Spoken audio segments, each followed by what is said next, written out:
In this video, we will be tasting and talking about summer and fall 2023 batches of Alishan High Mountain Jin Xuan Oolong from Taiwan.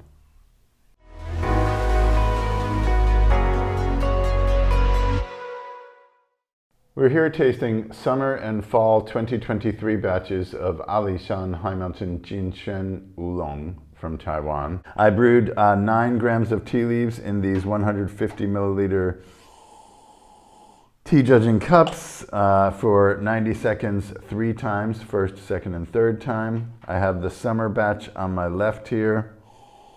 You really get, I'm emphatically inhaling here, because once you drop those leaves out and you quickly whiff the cup with the remaining aroma, it gives an even better sense of when the leaves are in the cup, because the leaves are filling the cup with leaves and not air.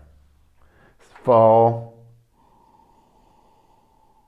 It makes sense that the fall has a fresher aroma because it was just picked and processed like literally days ago.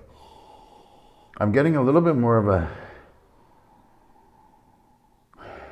well, just a freshly baked aroma. This has more of a herbal, vegetal aroma on the summer batch.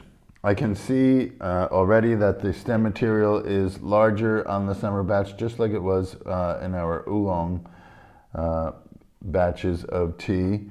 Makes perfect sense. The leaves are really growing as fast as they can in June and into July. These were picked early July.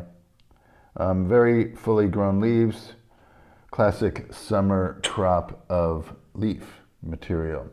The fall is very similar to the oolong that we just tasted recently. Smaller, significant stem material, but definitely smaller leaf material, a little bit less mature. It did rain consistently throughout August, so the leaves grew less without having lots and lots of sunshine like they probably did earlier in the year. Nice even coloration both in the brewed leaves and in the dried leaf. Uniform size and color. Very similar color in the summer leaf, just a little more stem material basically.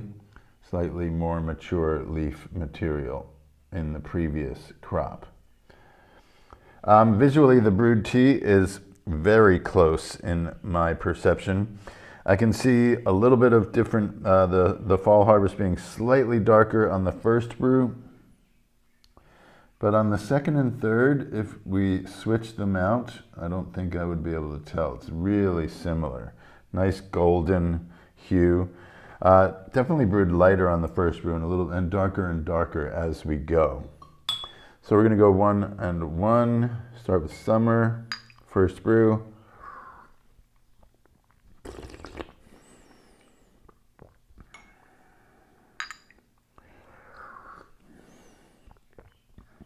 Still nice and fresh, light, almost like a tangy flavor there.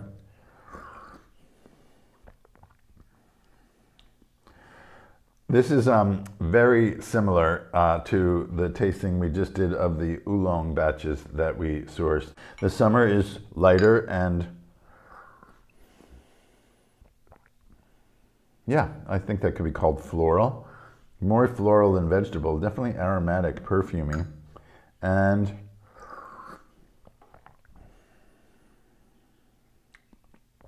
fall is more substantial and creamier.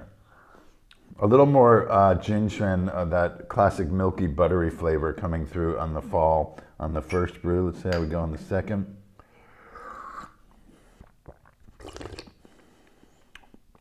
Much stronger on the second brew. Pretty intense. It's got like a tiny bit of bitiness. It's not quite astringent. My tongue isn't drying out. But there's something hitting the back of my palate. I guess it could be a fresh herbal kind of a strong flavor. It's hard for me to nail right now. Flower is not really. I'd say it'd be more like a fresh herbal, you know, pick the leaves and taste them out of the garden kind of herbal hit there. Definitely smoother. Really nice soft mouth feel on the fall brew.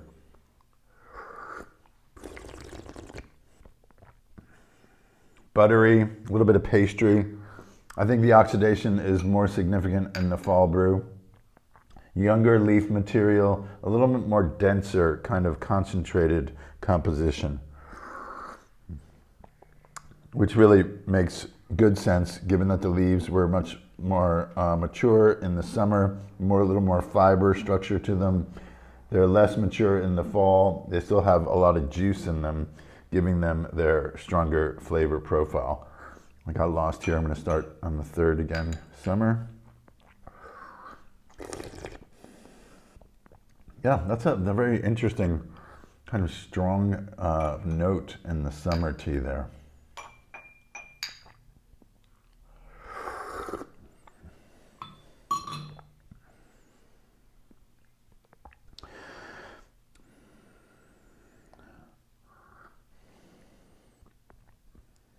I think one thing that happens in a small detail, and it's a guess really on my part, in the processing, the difference between these two factories, is this factory tends to, in the tumble heating phase, they dry their leaf material a little bit more, and it gets a very subtle toasted grains note in there. Because a lot of the moisture is taken out of the leaves upon the kill green or the cease oxidation phase. And then the leaves are allowed to reconstitute and are tightly rolled and dried. It seals the composition more, it fixes it more, basically, literally, by exposing them to high heat and removing the moisture more on that first hit of the tumble heating. So there we have it, fall 2023 Alishan High Mountain Jin Xuan Oolong in comparison with our previous batch of summer Alishan Jin Xuan Oolong. Literally from across the valley, they're very in close proximity to each other, these two farms. One is in Reifeng and the other is in Reili. Reifeng is a little bit higher, produces more oolong. Reili is a little bit more famous for Jin Xuan because it's just a little bit lower. Jin Xuan seems to produce the best quality tea at around 800 to 1,000 meters. And the Reifeng farms are just about 1,000, maybe 1,100 in some cases. A nice balanced, full-bodied brew, similar to our oolong selection for fall 2023. Alishan Oolong has a similar character with a little more Jin Xuan, of course, the buttery, milky flavor. I need to get one more hit of that before I stop talking. Yeah, the mouthfeel, and then this kind of like tang, a zingy thing at the end. Oh, now I'm getting it. I felt that most in the summer first. It's like creme fraiche or something, just a tiny bit of sour on top of that very smooth, buttery texture and flavor note in the Jin Xuan. Get some now. The summer and fall batches are a little bit cheaper than the spring and winter. The price difference in Jin Xuan is significantly less than that of the oolong crops, but it's still the best price of the year that you're going to get for the quality. Get some.